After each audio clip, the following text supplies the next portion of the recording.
Someone witnessing or hearing about an act of kindness feels the same as the person who's either receiving it or giving it. So you're literally creating a physical ripple effect. I think that if they're kind to people, then they won't be taken seriously. Kindness is about having those courageous conversations. It's about doubling down on boundaries for yourself. We often don't create space for the more feminine energies, which are softness, empathy, collaboration, communication, all of the things that make us human. Kindness, what does that mean? Like, why is it important? I'm like, well, why? What would it mean if we didn't have it? We get to help other people, help ourselves, help the world around us, help the environment, and brings us back to who we are at our core. People need to realise this isn't something that's, a weakness. It's actually a superpower.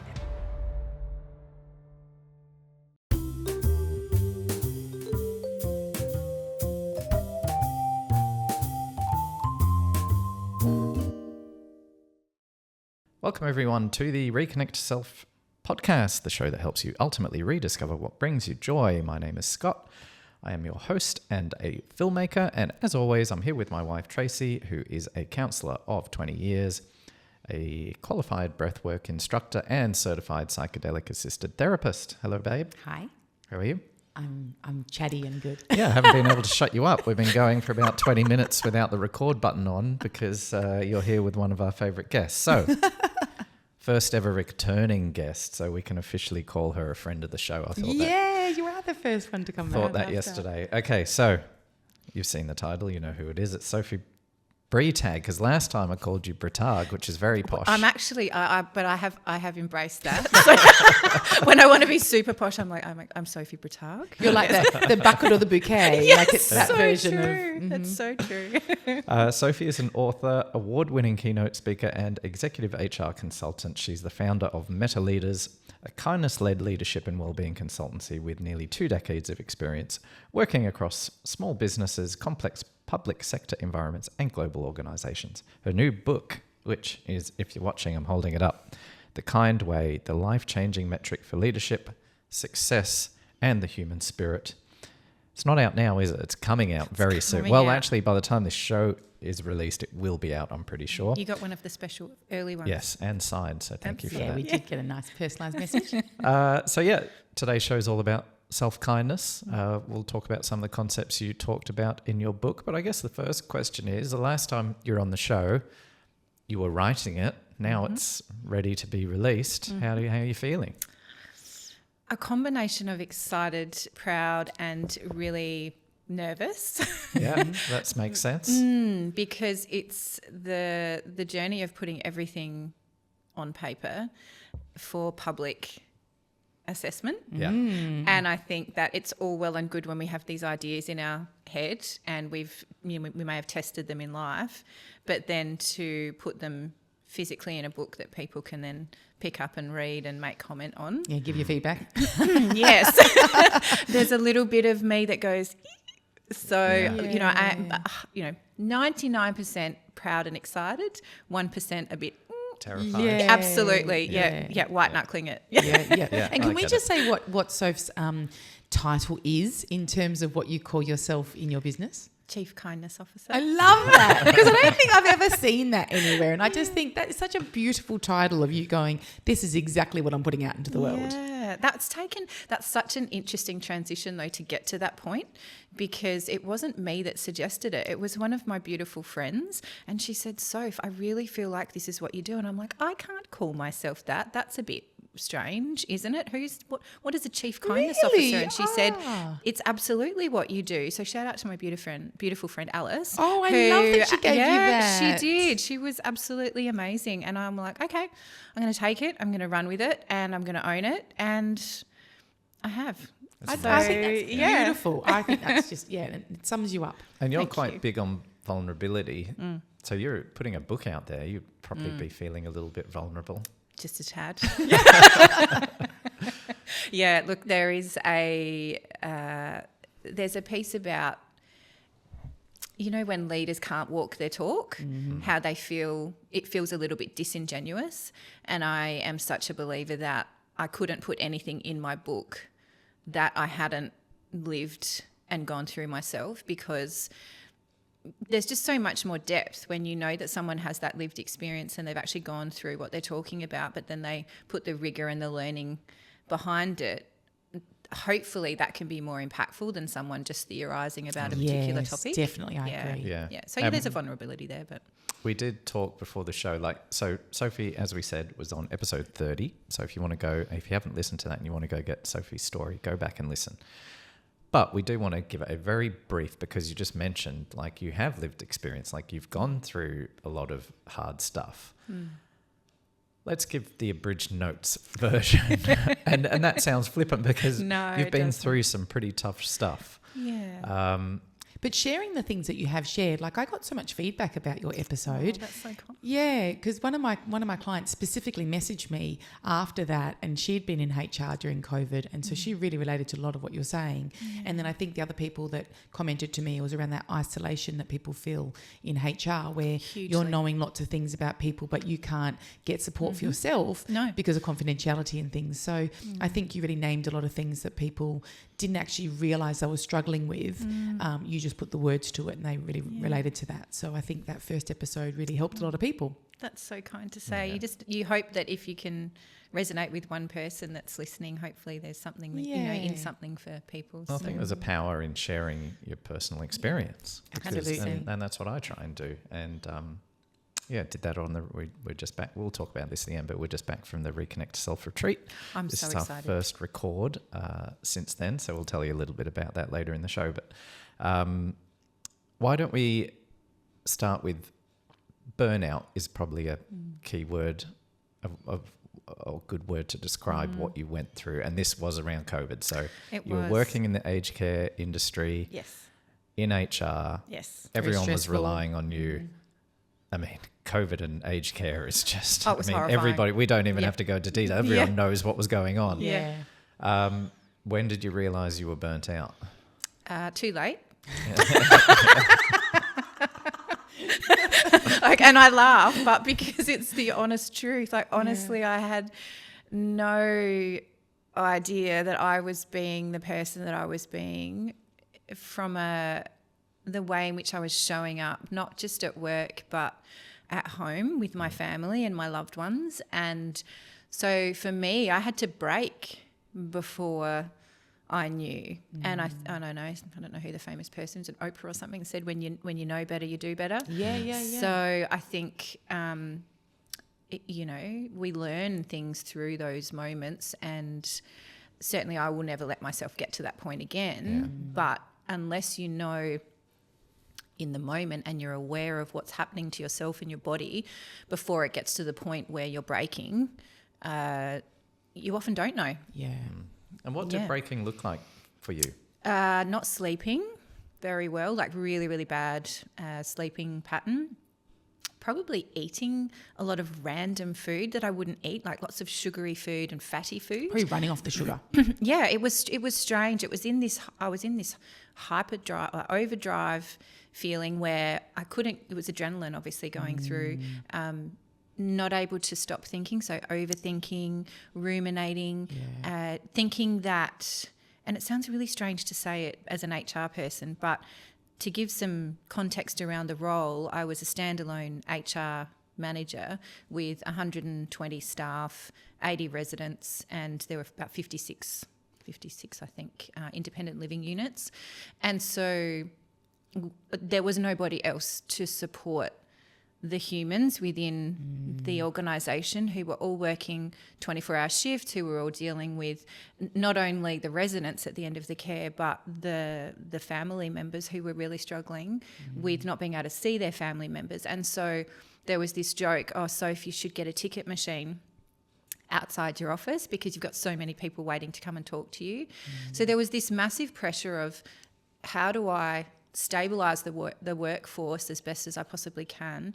How do we create the rigour and the documentation and stay up to date with all of the legislative requirements that were coming in at breakneck speed. Yeah, they were changing quickly, Oh weren't my they? goodness, it was just so quick. We could barely keep up. And we were really lucky because we were a standalone home, residential aged care home. And so we didn't have a lot of cross-pollination of staff between different sites. But it was really then we couldn't have the backup workforce because casual workers were going to other sites, so they had to choose which site they were going to work at. So there were all these complexities that were compounding. And I think when you're in that state of like hyper arousal, I suppose really is the word, you're not making really aligned decisions because you're just trying to solve problems at the drop of a hat. You're probably not thinking too clearly. You're not taking care of yourself. And so some of the symptoms were, that were not great really was snapping at my family. That was a big one. Just anger. And that's not who I am. Like I'm feisty, but I'm not angry, And so that was a really big red flag. Yeah. And then you were pushed through, or you did push through, and it was your husband who eventually said, you can't go back. You can't go back to work. I'm not letting you go back. You can't go back. Yeah. And I just remember just bursting into tears. And it was like this combination of relief that someone had made the call for me, who could see it all unravelling, but also this huge guilt of what's going to happen if I'm not there and I've failed. Wow. So I think that is part of burnout that people don't really talk about, is that shame of why do we look at ourselves as failing when we've pushed ourselves beyond the point of safety? Yeah. Why do we see that as failure? Like, why are we so hard on ourselves? And so that's where everything started to, the healing started to happen. And you took, and you can go back and listen to episode 30, but the quick notes are you took 6 months off? I did. With the family? Yes. Caravan?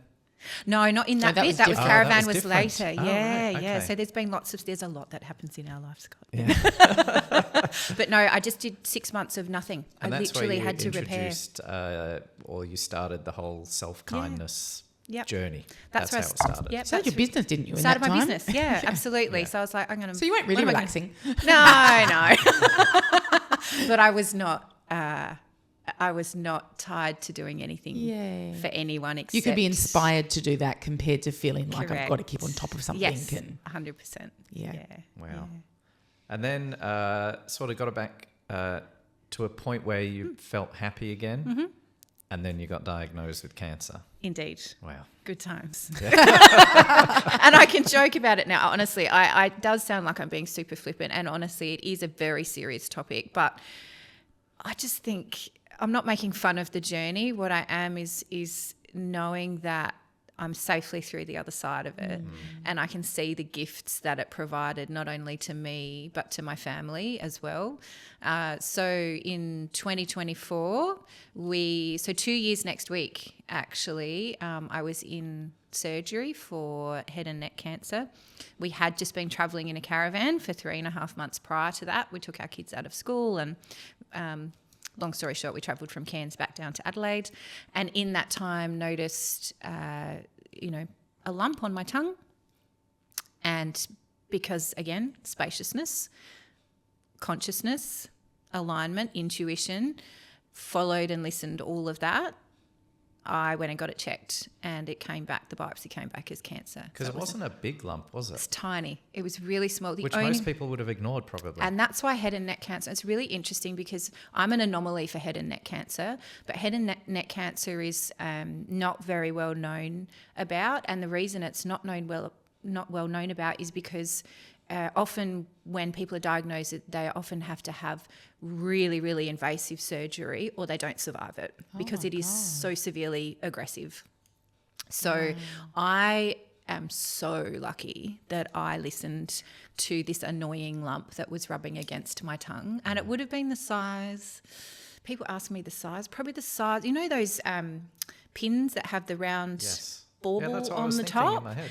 But there you go. See, aligned. Yeah. That's exactly the size of it. So the tip of that pin was as big as it was. Yeah. There was no pain. There was no bleeding. Which is It was annoying. just annoying, rubbing on my teeth. And I thought, that doesn't seem quite right. I'm going to go and get that checked. And then ended up having another lump when I had the surgery. Another lump had to be removed that hadn't actually come out. That was underneath the surface of my tongue as well. So You don't hear about that. Like I can't at all. even tell you when I've heard of someone having neck or head cancer. No, and it's really interesting because now obviously when something happens to you, then go down the rabbit hole on, what are the supports in place? Who do I speak to? How can I support other people who are going through it? So I became involved with learning more about the Head and Neck Cancer Awareness Society. And I just think if people are getting general checkups at the dentist can check your gums and tongue. Often though, head and neck cancer is further back down the throat. And so often it's not visible. So unless you have a symptom like a lump in your neck, which is when it's already made it to your lymph nodes likely, and is far more progressed than mine was, I was just so lucky that it was visible. Yeah, you really were. 100%. And that you, again, weren't so distracted by life that you could put that on your radar enough to follow through with that rather than going, oh, yeah, well, I'll get to that next week when I've got this and this to do. Yeah. Wow. And self-kindness got you through. Saved my life. So And when my everyone marriage. says it's, and I don't think Yeah. people who listen to this show would think this because that's why you're listening, but people will go, oh, that's just woo-woo and, whatever, just push through. Like, it saved you. It did. And is that what sort of prompted you to write the book? Because I know you're starting your business was a big thing. I'm going to help more people Yes. understand this. Yes. But I imagine that's also the case with why you wrote the book. Yes. Yeah. So where should we start with the book? I have a few different questions. Maybe a general one to start with is, why is it so important? Why is kindness important? Yeah. I think it's everything. Honestly, kindness can ripple out into the world and make not only the way we interact with each other so much more beautiful and so much more connected and so much more impactful. It allows us to boost our immune system in the process. We feel happier, which is good for our well-being. And it impacts everything around us in a positive way. And when we speak about kindness, so many people talk about it as being friendly or, do a lovely thing for someone. And that is absolutely part of it. Sorry, sometimes I'm very aware because just looping back, part of my tongue was cut out. So I find when I'm talking, so if I am getting a bit tired or slowly talking, I'm just going to let you know that's why, because the side of my tongue is lazier now. So the kindness part is just this key area of humanity where we get to help other people, help ourselves, help the world around us, help the environment, and brings us back to who we are at our core. Yeah. And if we look at the absence of kindness, and I'm sure you can think of times when there's been people who haven't been kind or times when you haven't been kind to yourself. Yep. I've got a few. Yeah. You got more than a few. Yeah, and it is so common. So people that I talk to say the same thing, kindness, what does that mean? Like, why is it important? I'm like, well, why? What would it mean if we didn't have it? The problem that we're trying to solve in the world is connection, is loving each other, is sustainability around our environment and the way in which we work and live our lives. If we didn't have kindness, we're not going to be able to thrive long term.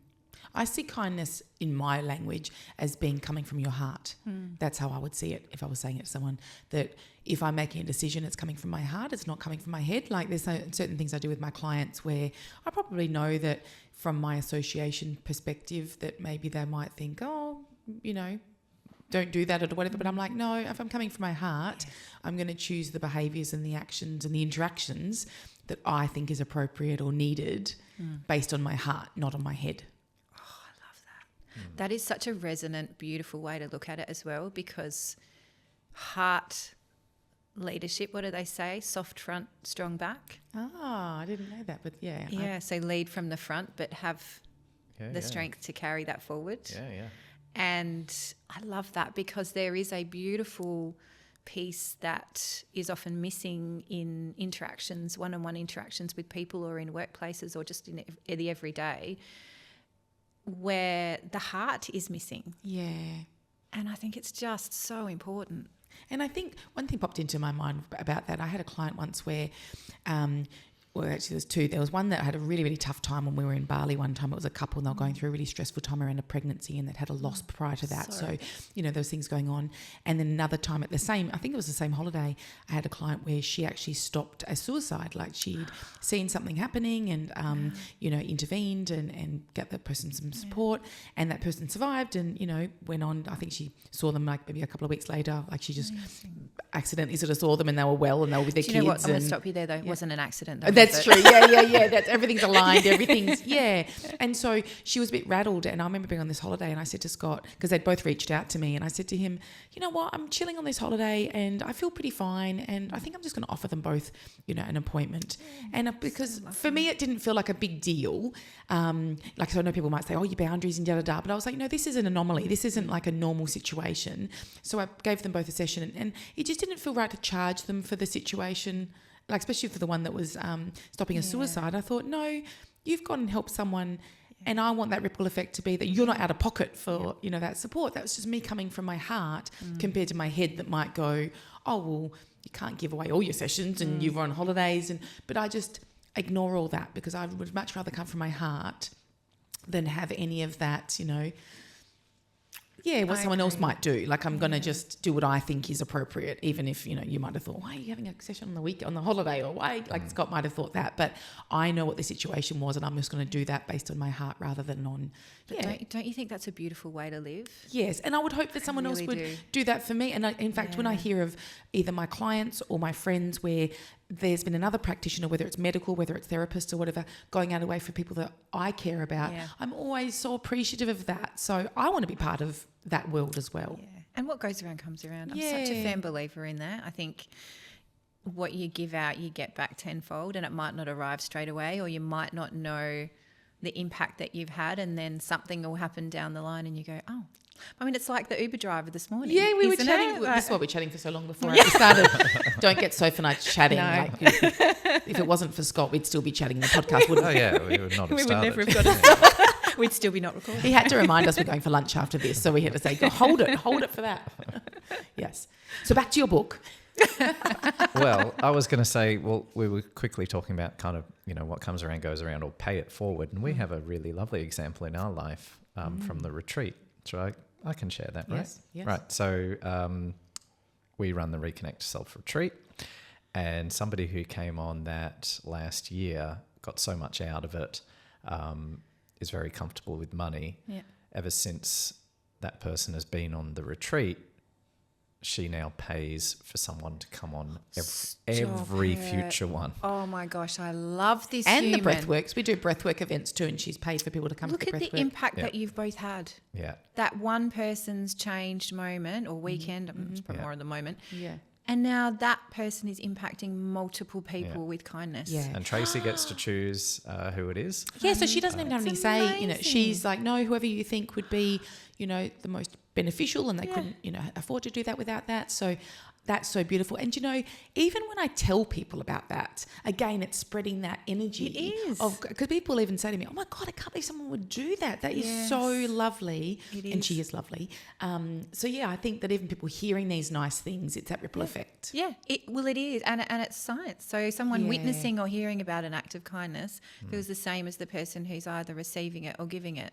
Yeah. So it's actually science. Yeah. So you're literally creating a physical ripple effect. And I love that. And it is flowing on, because... You can't say that bit. It's just flowing on. To identify. To identify. It's flowing on. Yeah. Yeah. Well, what we were going to say is that can then have a flow-on effect where someone has wanted to pay something forward. Yes. I love that. In that way. I love that for you. Yeah. So even gorgeous. just that paying it forward. And we were talking about your Uber driver this morning who was so kind and went out of his way. So lovely. But I think the way that you responded to his kindness, then he's going to go in his day with that beautiful energy of feeling appreciated. Whereas, how many people in these jobs that are very transactional aren't really having nice interactions? Whereas the two of you, when you were telling me all about your journey together, you had a really nice interaction. I did. It was so lovely. And we, getting to know, I just feel like we're missing that piece where we no longer feel whether it's a safety piece or we're too busy or we don't care. I don't know what it is. But we don't see people. Yeah. We don't get our heads out of our phone enough. I was just thinking that too. To see a person. And I've had so many lovely interactions like that in Perth since I've been here, even at the coffee shop. So I popped my head back in yesterday before the conference when I went in, and I just said to her, thank you so much for suggesting that I didn't get the large coffee because it was a jug and I couldn't drink it the first day that I came in, and I didn't take your advice, but I said I'm taking it today and I'm just going to get the medium coffee. And she goes, oh, go break a leg, have the best time, and you look fabulous. And I just said, thank you, your coffee's great. And these micro moments of connection are just beautiful because you feel so good doing it. I just think when you said that, sitting in a nail salon and chatting to the person next to you and just having these, rather than just sitting in silence or sometimes I have my headphones on. Sometimes I'll think, I'll listen to a podcast here. Yeah. But on this one occasion, I remember just chatting to the person next to me. And we were talking about with the Uber driver that sometimes I feel like we could be in the right spot at the right time just to have those conversations, to open something up for someone or start their day off a bit better, or they've started our day off a bit better. Yep. But I think these things are, synchronistic. And if we open ourselves up to these magical moments, they're the things that can put us into positive sentiment override in our own life. We can be feeling like that life's not such a slog. But again, it's get your face out of a phone. Do you know, nothing annoys me more. And it's funny because when I went into the coffee shop this morning, my Uber driver, I know I keep harping on, he was just such a lovely young lad. Look how old I am. No, we're going to be spending the whole podcast talking about him. Mohit, if you're listening. But I said to him, I'm just going to leave my phone in the car because I'm just going to go and coffee. He goes, how are you going to pay for it? I said, mate, I'm old school. I have a card. He was like, what? Yeah. But I didn't want to sit in the coffee shop scrolling randomly on my phone. I wanted to sit. It's intentional. Yeah, I wanted to sit in the coffee shop. And yes, I trusted a random Uber driver with my phone in the car. But, sometimes you just have to believe in the humanity. Even that's open-hearted to go, I'm not going to come from a fear perspective of he could take my phone or he could, whatever the fear might be. And if he does, more power to it. Like, whatever. Yeah. You're going to have 11 billion photos of my children. Yeah, and the dog. And the dog. Oh, yes, so don't forget Peaches. Yeah. Something you both mentioned then separately is you talked about moments, and that was something I picked up on the retreat is so we had 10 people there, and I think when people are burnt out, really struggling, life feels hard, and they go to something like the retreat, I don't know whether they're expecting some, is it silver bullet or magic bullet? One of the two. Mm-hmm. I quite like magic bullet. Yeah, magic. Okay. Yeah. So I'm going to go with that. Sounds a bit aggressive. Some magic bullet that's going to fix everything. Yeah. And I had numerous conversations, and one in particular with somebody at the retreat where I was explaining it's the opposite of that. It's stacking up these little moments.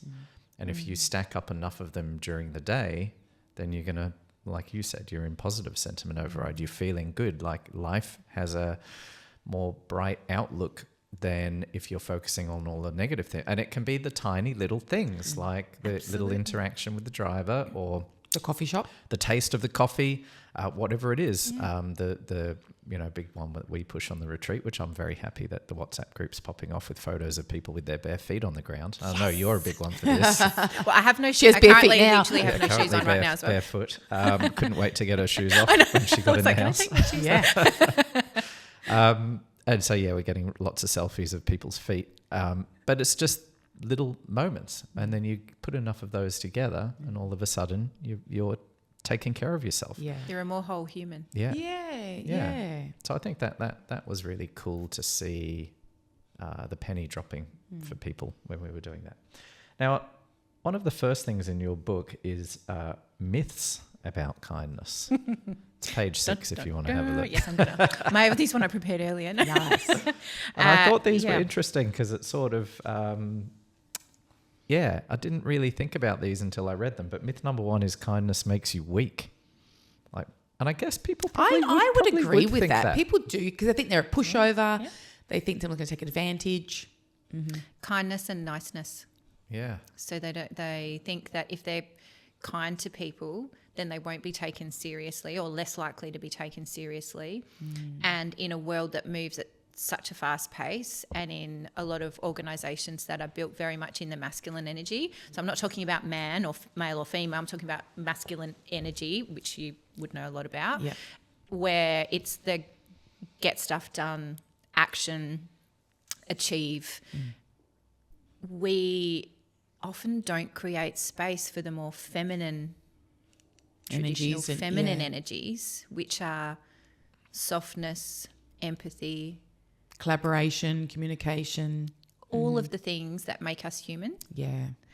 And so a lot of men in particular, when I've worked with them, have said, but won't that make me a less effective leader?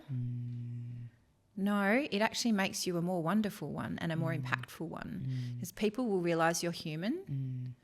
And you'll also get more out of the people around you because they'll actually trust you. Yes. So that is a big one that I hear lots. And if people don't verbalise it, they say it in different ways. The undertone is that. Yeah. Do you know, I have a client.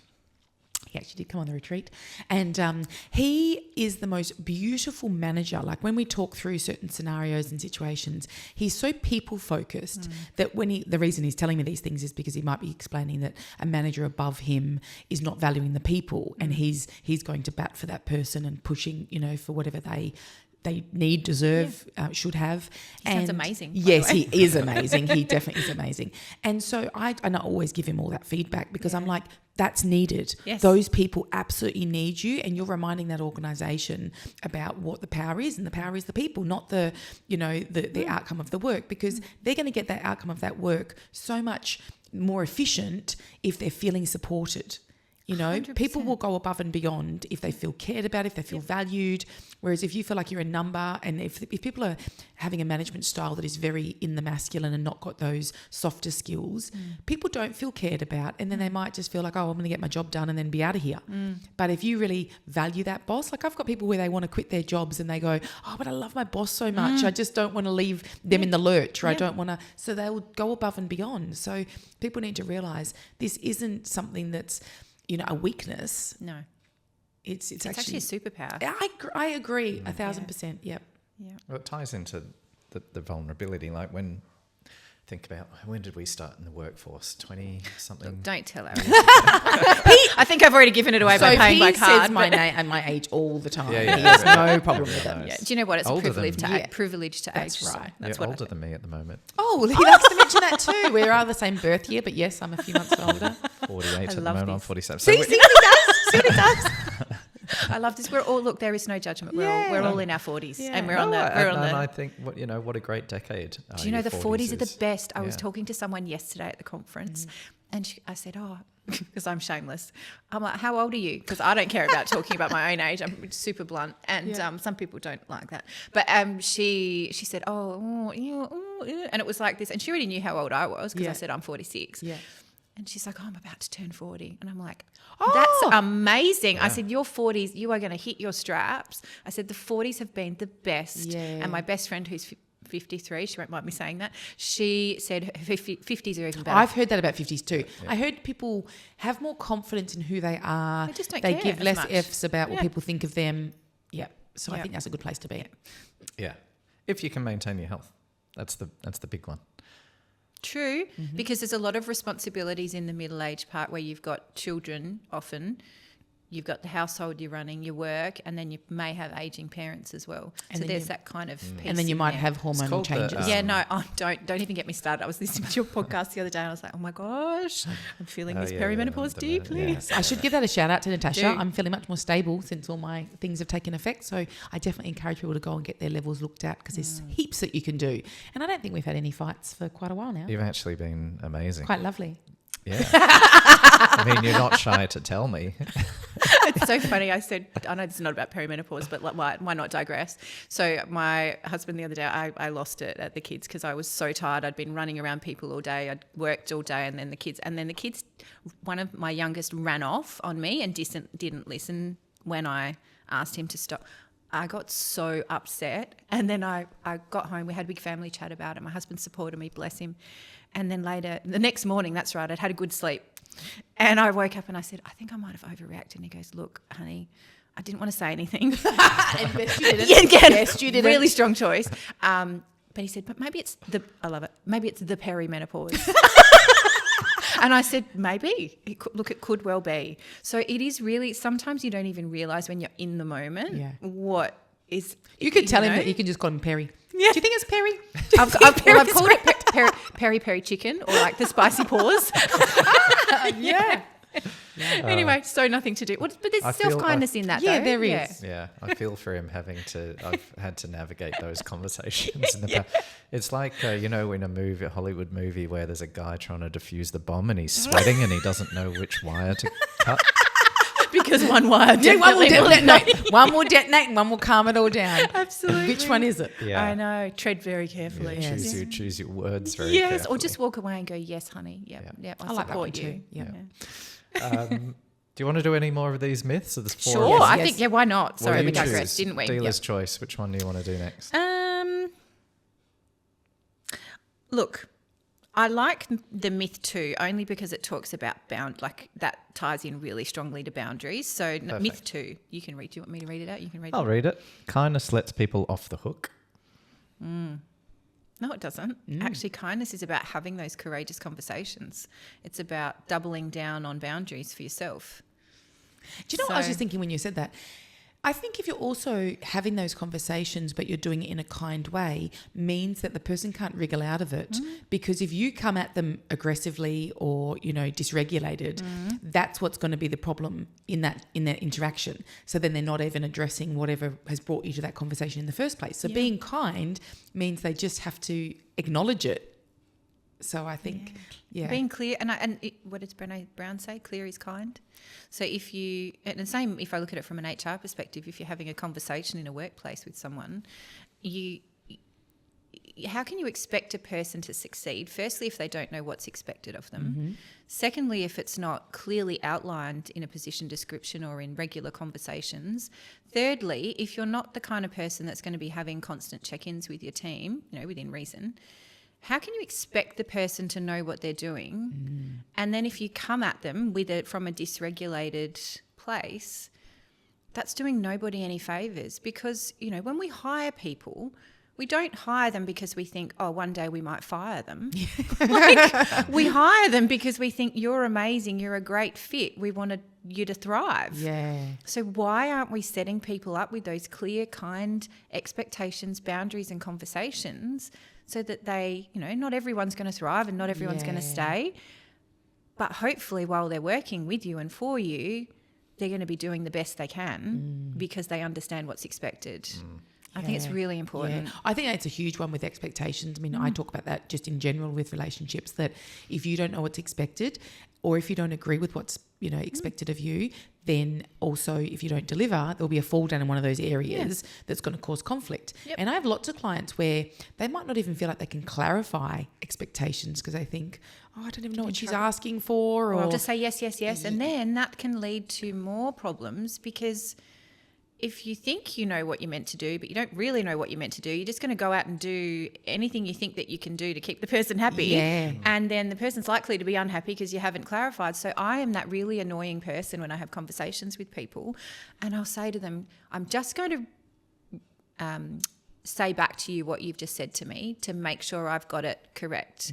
And it's really interesting because some people I've worked with in organisations, particularly really fast-moving leaders, they will go bleh with what they think the person will understand because they understand it that way. They've already moved it out of their head. They can see 10 steps ahead of the person they're delivering it to. This is me to Scott.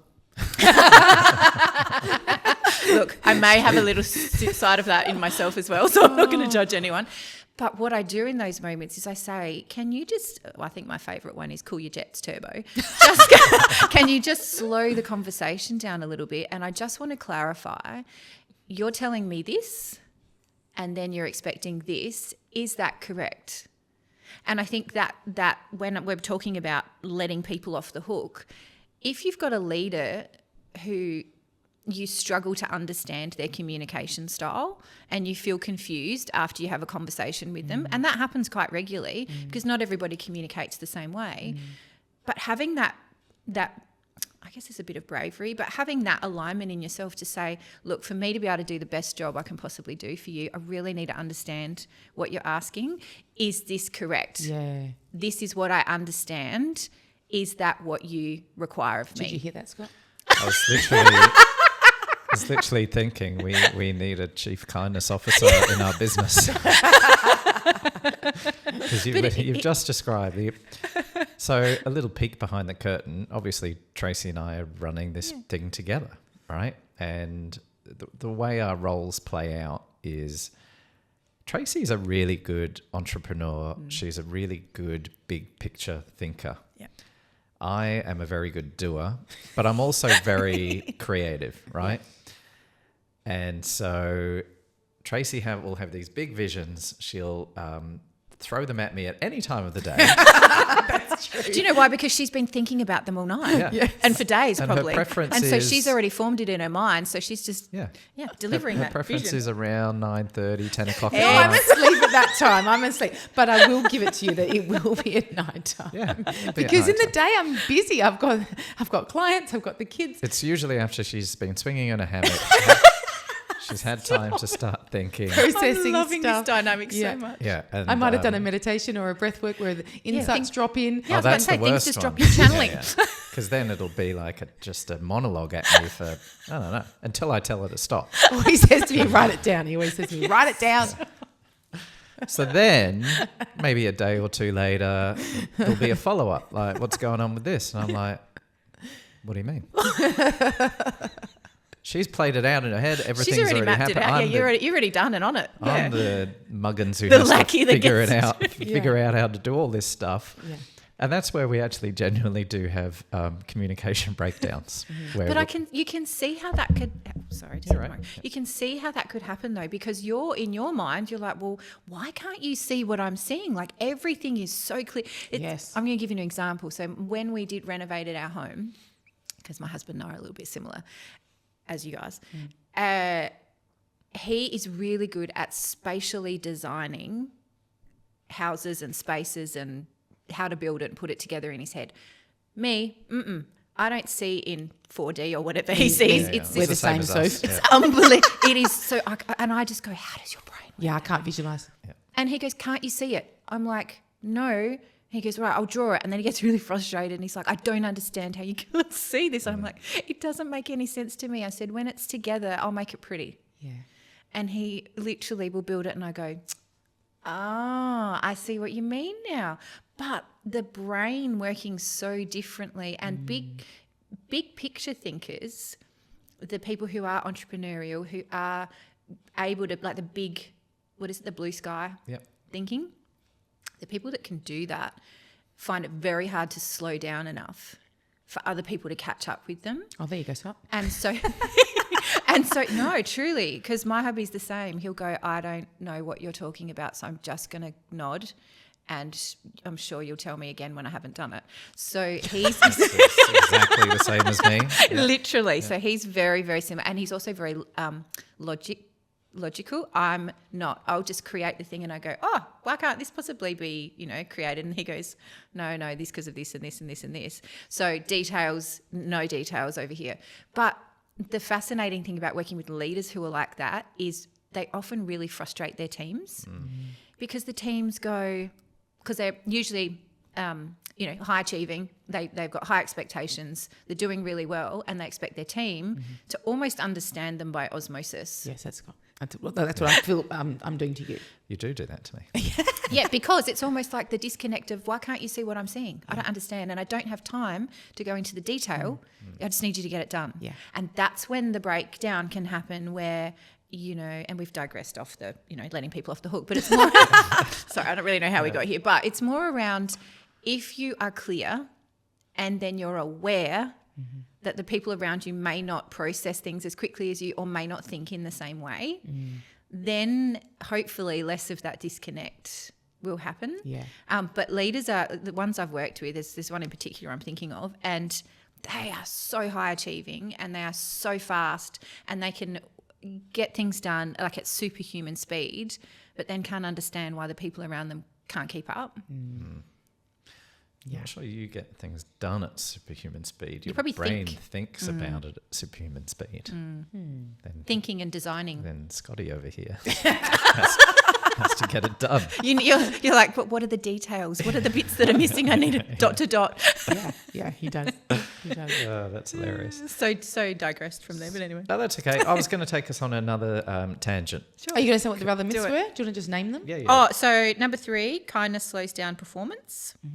And myth 4, kindness is something you give to others. It's probably my favourite. Yeah. Well, we probably should delve into them a little bit. They are good. Nah, just people can read the books. Yeah. Yes, that's true. Yes, read the book.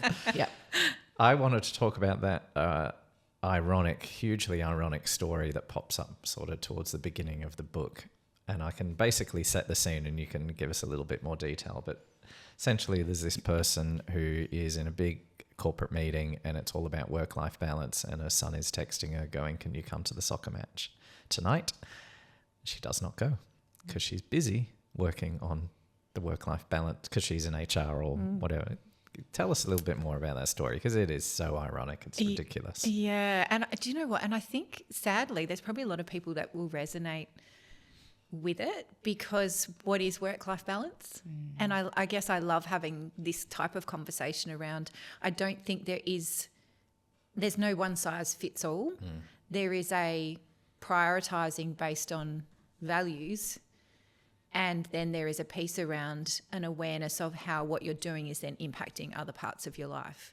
So this person, the loveliest lady, all the people in my book have been de-identified, so hopefully if you're in there, hopefully it's not too glaringly obvious. But this lady was just the loveliest, like would do anything for anybody, and just such a hard worker, so committed to doing the right thing, that really missing her son's match, for it to be an afterthought, there were 2 things in it. There was a guilt from her, which we had to work through, around how could I possibly put my work, particularly with the topic that we were discussing, well-being, how can I possibly be putting my child behind my work? And I get, as a working parent, I'm a working parent, you're working parents, there is a balance around choosing what you're going to prioritise. So, for instance, I'm in Perth now, I'm missing my kids' soccer games today, but my husband's sending me, videos and updates and photos. That doesn't happen all the time. 90% of the time my priority is being there for my kids. Yeah. And this lady just felt just this deep guilt. And it was a boundaries issue for her, massive boundaries issue. It was a prioritisation issue, and it was a values issue. She had no idea in that moment how to step out of her work and be the mum that she wants to be. wanted to be. Yeah. Well, because but there's kind of had a forgotten. conflict there, Yeah. right? Like and I can relate to this. How many things did I miss when, I didn't miss the birth of our child, but I went back to work super, super quick when Ali was born. I just started my new job. Remember that? I have no resentment about that at all. So, moving right along. No, No, but that's It was a big thing for us. Yeah. So I was obviously there for the birth, but I literally just started a new job. Yeah. But they were filming a TV commercial at the time. And how do you put, I can't say we can't do. There's 100 people on that set. Yeah. And I am brand new in this job. My job is I'm the client who's making this whole thing happen. Correct. I can't not go, but I also have a week-old baby girl in the hospital and a or toddler. home, and a toddler, and it was so much pressure. And at that point, I did what the person in the book decided to. I didn't. I went and did work. Yeah. Because sometimes that's the easier choice for people as well. Been. Like I think sometimes it's easier to just keep on one track, keep doing what you're doing, head down, bum up. I've just got to get this done. And then it snowballs, and then the time runs away with you. When you have to physically make the choice to go, I'm going to tell my manager I can't work after this time, there is certainly in some organisations a fear. Or like if you started a new job, how do you say to them, I actually can't do that? Because there's this piece around, I don't want to appear selfish. I don't want to put myself at a disadvantage so early in the piece in a new job, or I'm trying to climb the career ladder. I don't want to be seen as the mother who takes all the time off for that's kids. a big one. Yeah, it's it's like worried about huge. that judgment, worried about... Yeah, and I know it's now becoming that for men as well. Like it's not just, a gender-based thing, but certainly, 20 years ago, very different. Yeah, very different. And I think that it definitely still happens in workplaces today.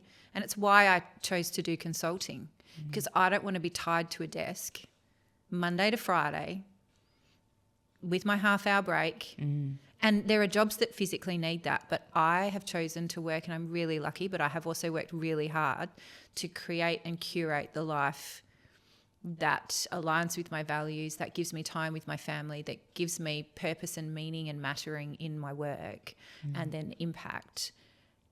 Because I don't want to miss that time with my kids. I missed a lot of it when they were younger because I was working. Yeah. I want to show people as well and highlight that, double click on that, because you've created this, but you've taken those risks, like you took the time off in the first place. And want people to know, when people go, I can't do that, you would have suffered financially. Us not having Scott working, in terms of he's working for us, but he's not doing other paid work, very much. Yeah.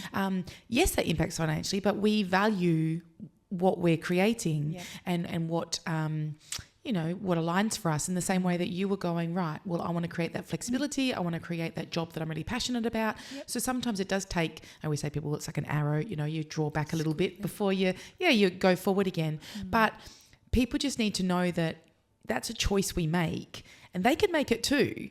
It's just figuring out, well, where would be the things that you would, budget for or cut back on, or, do differently, only even for that short amount of time before it changes. But people just feel like, well, that's good for them, or they can't, they're not in that circumstance or situation. But I think we all are in that circumstance or situation. Like there's choices that we make. Like even for Scott and I, we were talking yesterday about our kids not being in private schools.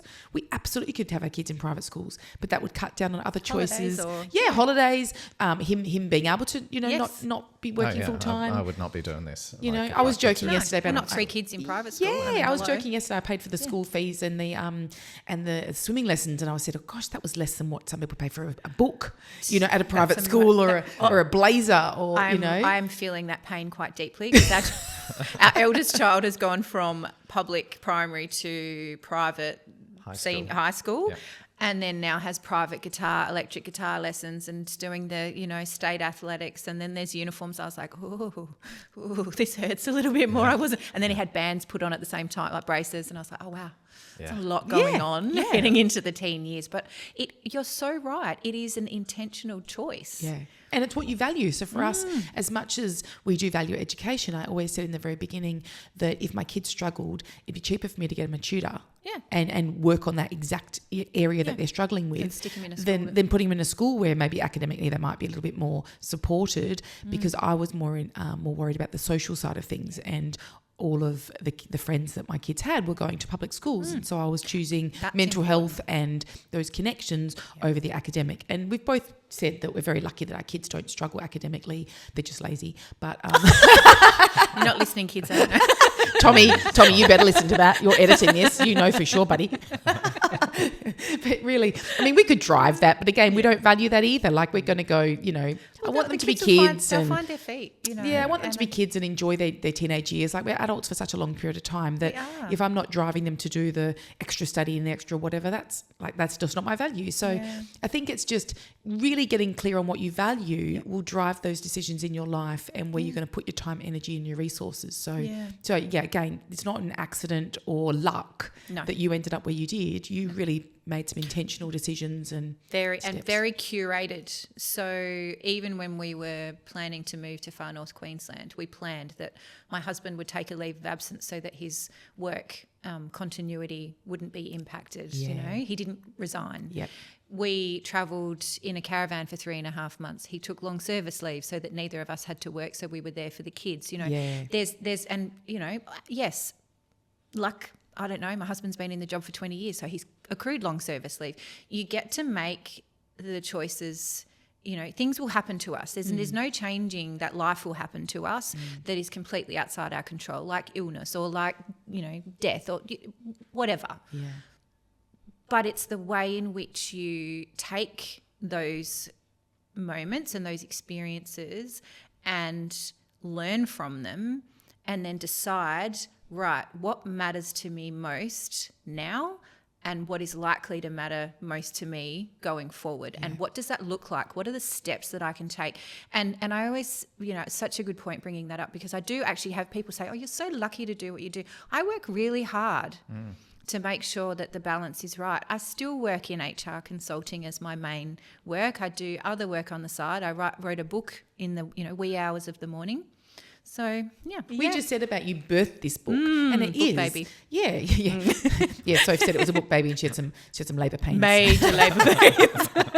I will go into one of those labour pains because I think it's really important that people understand this bit, which I shared with someone the other day, was around if you've got something in your book that you specifically want to trademark and register it, like you've got a framework, you've got a word, you've got a trademark, right? So my metric is registered, but I did not want my book being published until I had registered my framework, because it's my IP. Yeah. And I didn't want to risk that. And I'll tell you why, because I had a massive trademark issue.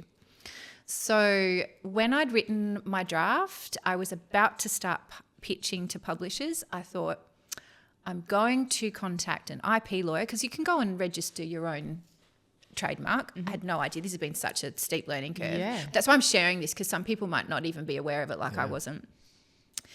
I then contacted an IP lawyer and went to register my trademark, which was literally the name of my book. So it was the title of my book, and it was also my framework at the time. She went to trademark it, and I got a call about 2 weeks later, and she said, Soph, someone's already just trademarked. Just? It has just been approved. And I was like, what do you mean? I was in shock. Yeah. And she said, well, someone's trademarked your word. And I said, how? It's not a word. Like, it's a word I'd made up. Yeah. And she said, oh, it's this person. So we could find out who it was. I had told somebody very randomly on a LinkedIn coffee catch-up my framework. And they've gone and registered it. They trademarked it. They've registered it. They have. We can say what it is now, right? No, I'm not going. I'm not. No, wouldn't be kind, Scott. No, not the person. I'm not going to say the word. No, because it would then. I know the one the word, because you said something that was quite.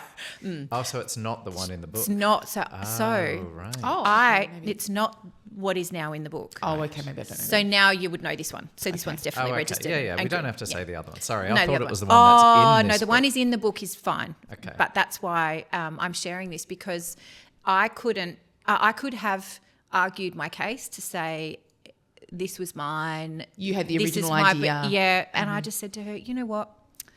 After I got over the initial shock, and then I was like, right, I'm giving up writing. I'm not writing. I'm not writing the book. I just was like, I'm done. And my best friend said to me, she goes, Soph, maybe this is a gift. And I was like, how is this a gift? And she said, look, go back over your original idea and see if there is a way to make it better. And then another friend who's highly intuitive actually channeled a lot of information for me around my original idea and my new concept and how that could be better as well. So she kind of workshopped it with me. She's highly intuitive. I would need that too. Yeah, she was amazing. I had to be talked off the ledge, I'm not going to lie. This book nearly didn't make it. Because Well, of that would be Because so of that. disappointing. That would be so You'd feel devastating. betrayed. I was really upset. But what has come out of it is an even better. So when I did pitch this, it's come out 100 times better. That's awesome. And the framework is so much stronger than originally. Can I just say as well, I want to point that out to everybody, that what you did by that reflection is now you're going to let go of the hurt of what that person did to you. I'm not angry. And and the thing that's going to stand out for you is going to be the new evolved version that's better than what you started with. And they often, people often say that when we can have something happen that is devastating, whether it's been we lost our job or this certain thing happened, the quickest that we get to the point of looking back and go, that happened because, and have that learning and that growth around it compared to just that was a shit thing that happened. Yeah. We can transmute that energy. So we can't destroy energy, we can transmute and transform. So you're transmuting that energy around that hurt and that disappointment and that betrayal. Yeah. And then you're looking at all the support that you got from your friends that helped workshop it and channel things for you. And and then you're going to have that as being the lasting resonance for you. Exactly. And I think now I look at the book and I go, I'm really proud of it. You know, like it exactly mirrors not only the work that I do, but the sentiment behind it.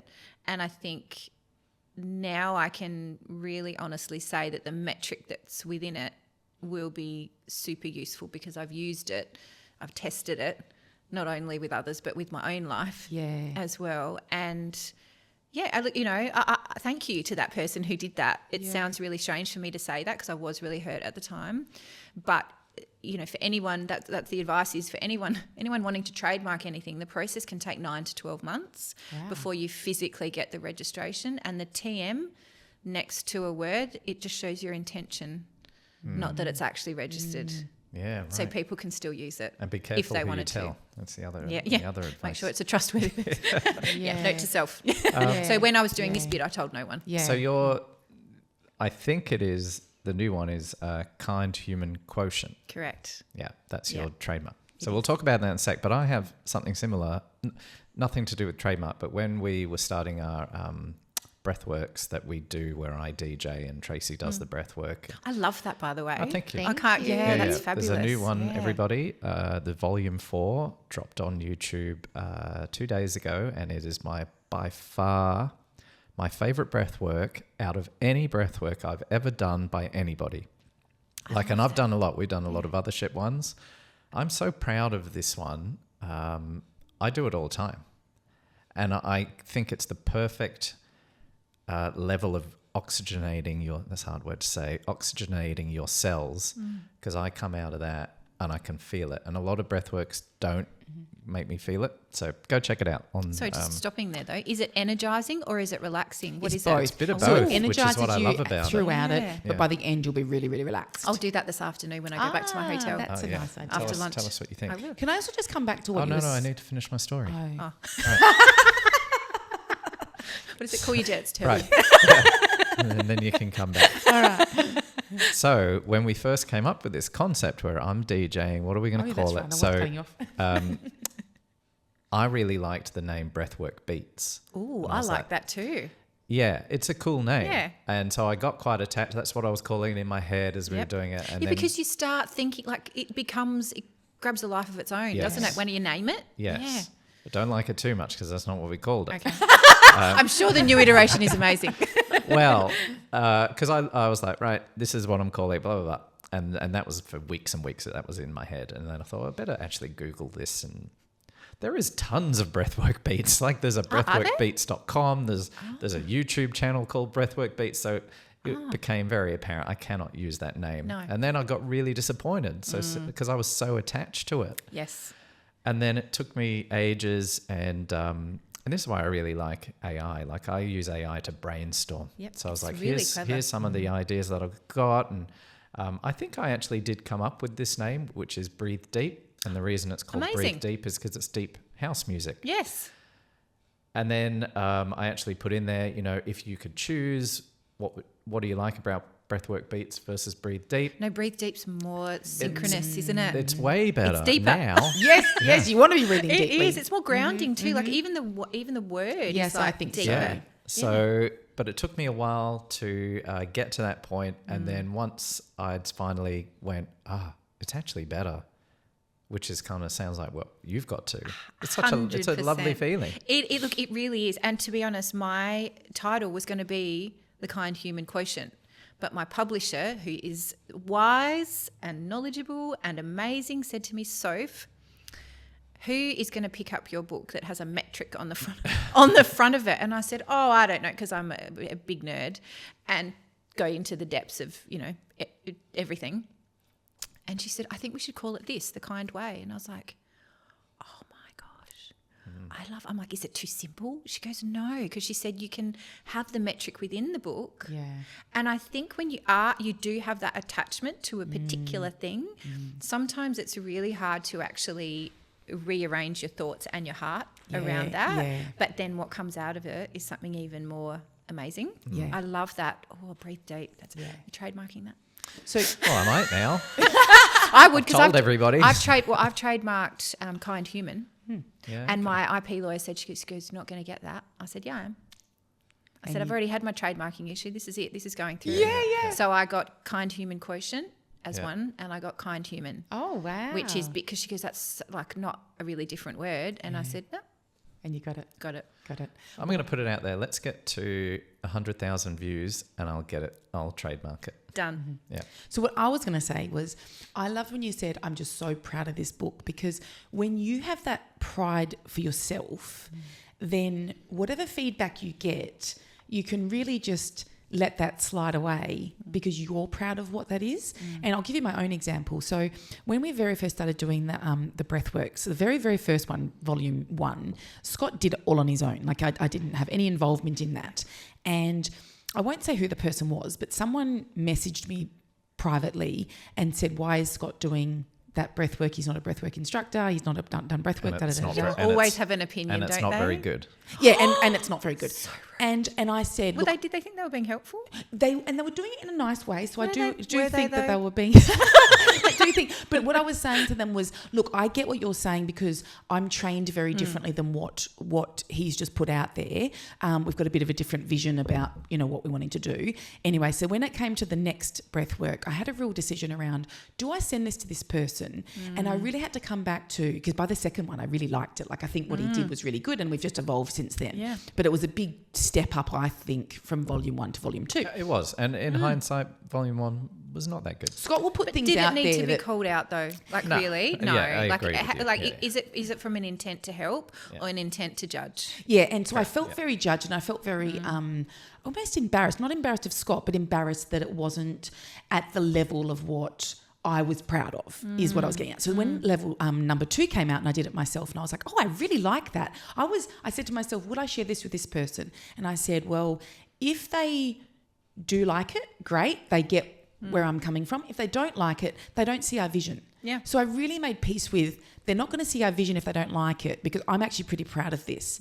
And they did come back with some nice feedback, and they had some. Oh, so they still gave more feedback. Oh yeah, and they did. And bless them though, they did say to me, I think by the time I sent the third, no, I can't remember. I sent the third one. Maybe I just left it. But anyway, one time they said to me, "Yeah, are you enjoying the? I can't remember what the wording was, but do you enjoy the feedback? Is the feedback okay?" And I said, "Look, for me it's fine, but with these breathworks, Scott does 90% of them, and so the feedback really is for Scott because he's doing the lion's share of the work." And I said, "So he probably is a bit more sensitive," and I get it because any tweak. Well, it's creative, and I think when you're creating something, I'm that's a extremely really sensitive about creating. But it's okay to be, I think it's really important, because if you've got a vision for something and then you put it out into, like we were talking about the book right at the beginning, if you're putting something out for public assessment and comment, whether it's a piece of art on the wall, whether it's a piece of music, whether it's a book, when people give that feedback, and yes, you're not going to be for everybody, but it can still sting. Yeah. And for me, because I really respected this person,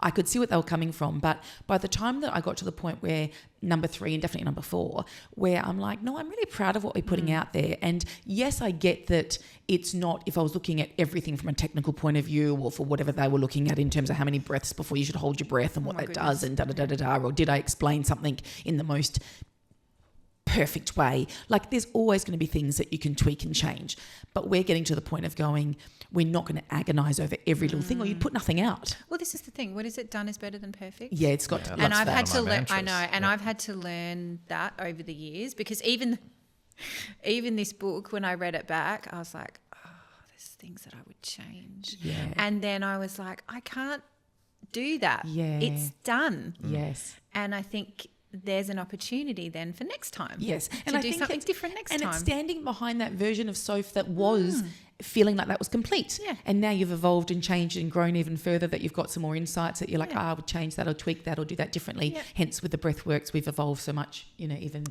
in those. Yeah, from 1 to 4, Yeah. it's an amazing, and 2, 3 and 4 are all good. Yeah, actually. It's just number 1 that was just a little bit clunky. But you know what? That's the learning. Yes. Yeah. Yes. And that's we're why I put okay it, to I'm okay to put it out there going, this is far from perfect. But I'm having let's a go. see. And do you know what? I got heaps of really nice comments on YouTube about it. And do you know what? Are they in the arena doing it? No. That's Not doing exactly that what I was going to yes. say is, if you're the one, and I always picture like centre court at Wimbledon, I don't know why for this analogy, but I think we're thinking about the same thing, is if you're out on the court doing it and putting your heart into it, are you going to listen to someone in the stands like criticising you? No. You want to come down on the court and play against me? Yeah. Then, you can give me some feedback. Go your hardest. But if you're going to be sitting up in the stands giving it all this, not interested. That's actually one of the things that Scott says to me that does actually land for me, that, when I get in my head a little bit sometimes about kind of like what you were saying, you're going to get the feedback for this book and it's a bit scary. Oh, yeah. It's the reviews on Google that worry me. I'm like, Yeah. Because one reader's review can bring it down in stars and that kind of thing. Yeah. And I know totally understand that. I'm worried about, I'm not worried, but like mine's more around the comments of, did I say that properly on the podcast? Did I give you the correct information or the terminology? Or there's a part in the breathwork where, because we use the same beginning part, I think I say glaucoma wrong. So it's just these things that I'll just critique in my head and go, oh, can we just redo that? Or, but I just kind of have to go, just put it out there. Yeah, just leave things. It doesn't always have to be perfect. Yeah. And so giving everyone that permission to just not have to be that everything is, exactly how you would want it to be before going into the world, because nothing would go into the world otherwise. Well, that's exactly right. And it's an opportunity, if we don't like 100% the thing we've done before, give it another go. Do something else. Evolve from it. It's how we live our lives, by evolution. Yeah. The first of anything is never going to be the end of the same thing. Exactly. Yes. So there's a couple of different directions I could take this now. we can go in any direction. We've been chatting for ages. I'm just really mindful that we can talk to each other for ages because we love our chat. But I am conscious of asking, do you want to quickly dive into what the Kind Human Quotient is? Yeah. You probably should if you just talked about all the... Probably, yeah. So there's 4 pillars, and actually yesterday at the conference was the first time that I've put it out publicly. Oh, we should say I filmed you Scott did, at the conference yesterday. And Sophie said you were a bit... Scott said you were a bit nervous, and I said... I was so nervous. But were her teeth chattering? And he said that they were not. And I said, oh, okay. And I was pacing. Did you tell her that I had my teeth chattering the last time? I did. Yeah, I did say that. But it is nerve-wracking because you just want to say, you want to do a good job. That's really, at the bottom of it. But it was really well received. I could see people taking photos of the screen, and the feedback that I had after was really, really lovely. I felt so seen. I feel like I matter, and I've never thought about it this way, or thank you for highlighting that for me. And I just, in that moment, all the angst leading up to the conference and putting the book out. And really there were, the big thing was putting my content of my book out on 3 really large screens for 300 people for the first time was a really good litmus test of how I could cope under that pressure and how it would resonate or not. So there's 4 pillars and they come under the acronym kind. So know yourself is the first one. The second one is include with intention. The third one is nurture your capacity. And the D, the final one, the fourth one, is demonstrate conscious leadership. Beautiful. And that's the fourth pillar is really the culmination of the foundation of the first three, because it's how we choose to show up once we have the capacity and the understanding and the knowing and alignment for how we show up and what we need to do that. So, yeah. Can we go through I reckon now, if we're going to choose one to just pull apart, the first one really resonates for me in terms of know yourself. Like I'm often doing identity work with clients, getting them to really resonate with, or even just question themselves. What do I like, around food or around activities, or just trying to get them to know themselves so that they can take care of themselves better. Yes. So, tell us what your so know yourself. I agree, because I don't feel that I knew myself for most of my life. Wow. Yeah. That's a big statement. Yeah. Why do you say that? Because I was bending and flexing and changing an identity to fit in with whoever I was with.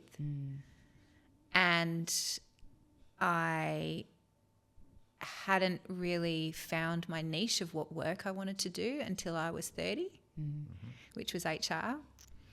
It took me a long time to really work out what I was good at, what I liked, what I didn't like, and then in personal relationships, what I would and wouldn't accept, why it mattered, how it mattered, who mattered.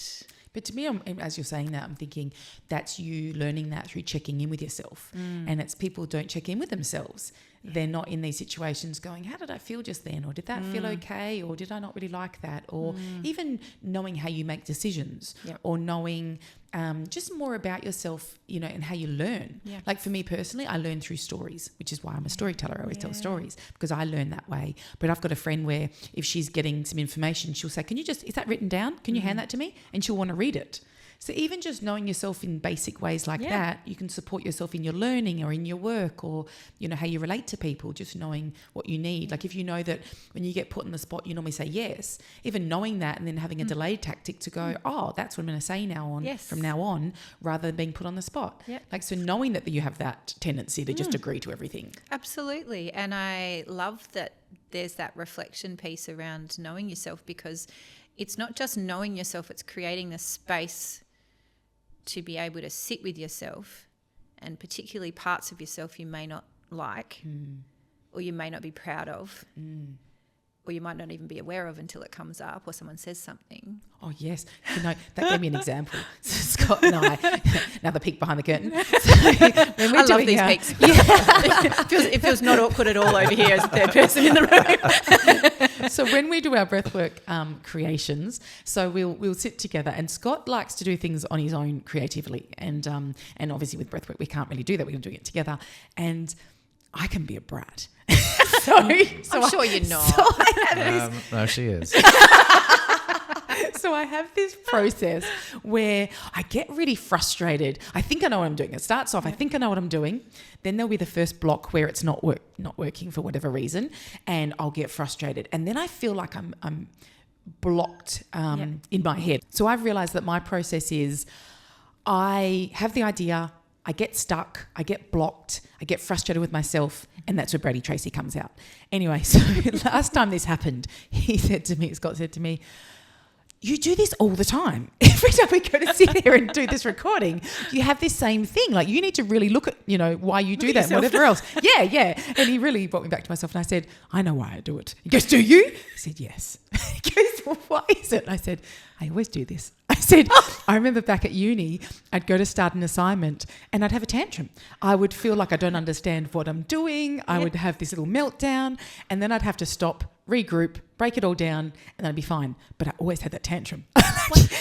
So that's so interesting. So is it does it come from overwhelm of being out of your comfort zone, not knowing what you're doing and thinking, I just have no idea how to do this, so it's all too much? Yes. Right. And so I think it doesn't matter what the moment is, but it tends to be around those kind of like an assignment, something where you're starting something. Yep. Once I'm in the process, I'm absolutely fine. But it's that beginning, how do I say? Like I'll even say to him, well, what should I say? And he's like, well, haven't you thought of this?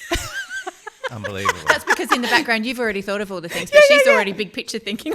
She's just seen it happen at the end. I could give her we're getting right behind the curtain here. But that's where again. But me knowing myself well now, and I've even said to him, I need some EMDR around that because I know this is historic, and it's my body getting into these situations where that same familiar feeling leads to the same outcome, and so I need to go and do some clearing work around that. So even just having that understanding. Do you think that that's so my hubby red flags me with particular behaviours, and I do for him as well, but we don't do it in a mean way. It's have you noticed, or I've noticed this happening, or this is happening a bit more regularly. Have you thought about maybe doing something about that, or maybe you need to go and talk to someone, or, maybe you need to go and have a coffee with a friend, or, just a circuit breaker kind of thing.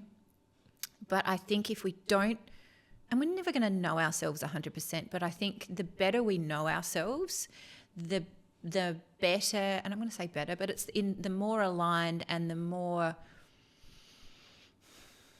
trying to think of the word, you show up as a more whole and aligned human in everything that you do. So it's not better, it's just that you are more resonant. And you've got your own back. Yeah. Because if you know yourself really well, like people always joke about my handbag's full of all sorts of things that make my life a bit easier. Yeah. And so I like a no judgment. I've got everything in my handbag. Yeah. It's like Mary Poppins. That's exactly right. Once my friends played a game with what's in Tracy's bag, and they play like Snap. All sorts.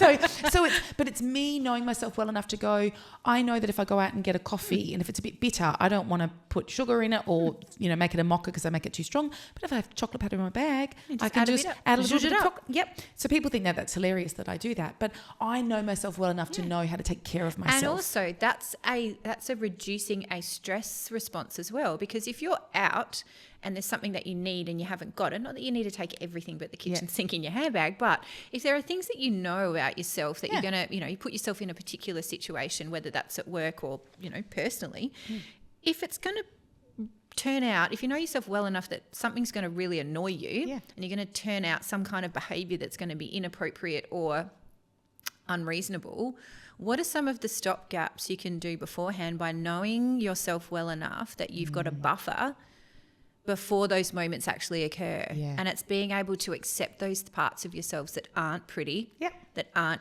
lovely and warm and fuzzy and, you love about yourself, and saying, okay, that's a part of me. I know I can be super blunt. When I am under pressure, my go-to is, and I'm a D in the what do you call it?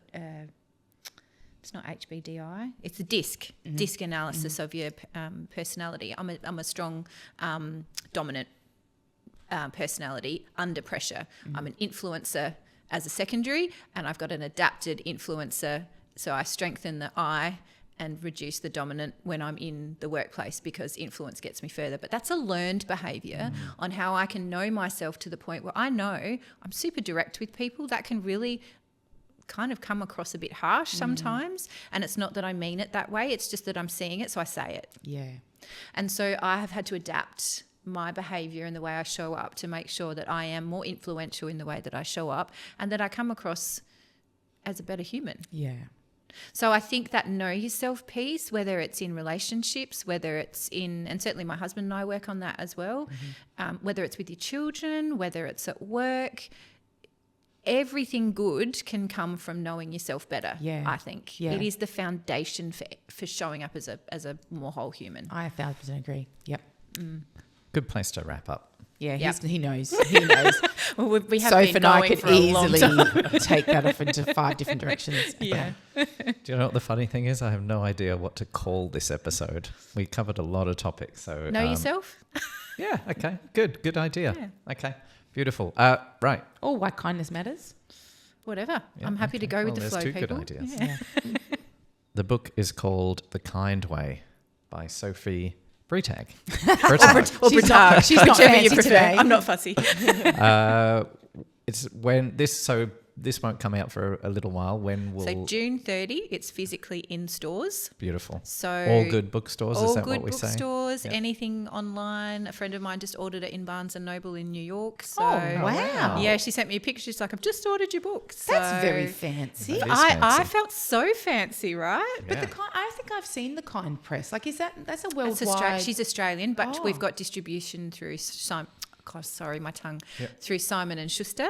Yeah. So Australia, New Zealand. So they will then they distribute globally under Amazon, Booktopia, Barnes and Noble, Readings, all the big QBD all the big books. things. That's so Wow. cool. That is Yeah. just so impressive. You should be so proud of yourself. That is a really big deal. Thanks. It is. I'm going to say thank you and just Yeah, accept you that. should, because it accept it. is. It Yeah. absolutely is. Thank you. And people can. You're most present on LinkedIn. I am. So, my favourite place to hang I'll out. pop a link in the description. It's a bit nerdy, isn't it? You are on Instagram, but you don't use I it as much. am, but I find it really tiring. Yeah, beautiful. Okay, well, thank you so much for being on the show and to have And for you being in our person. second, Well, first ever returning guest. Yeah, friend and of to the be show. in person. It's Yes, just and you been said that you were gonna wonderful. manifest that, and you did. I did. Yes. All right. Thank you for having me. What do we have to? It's hard to know. I would say this will come out in 4-ish weeks, so it's hard to know what we've got going on. But I would definitely say, if you haven't already, check out Breathe Deep Volume 4. It's on our YouTube channels, DJ Scotty Q and TracyQuayle.therapy. Definitely the not relationship time- retreat would have already been Yeah. run. And the breathwork journey we're doing on June 7th with a run. It happened, yeah. Just join the newsletter and then you get to know, or follow us on social media. So you can join the newsletter at the website is tracyquayle.com, or you can follow us on social media, which is at tracyquayle.therapy, and then you'll just know what we're doing. But we got lots planned. We were talking about something else last night out the front about potentially what a one-day One-day retreat. might look like. So stay tuned for that. And we'll schedule more breathworks in as well. This one's almost sold out, so we do know that a band is there. Yeah, that was a good response to the emotional release, because we did the. We should acknowledge, because people on the retreat listen to this podcast. We should acknowledge what an amazing group of people that was. Yeah, they were beautiful. Really, really Beautiful.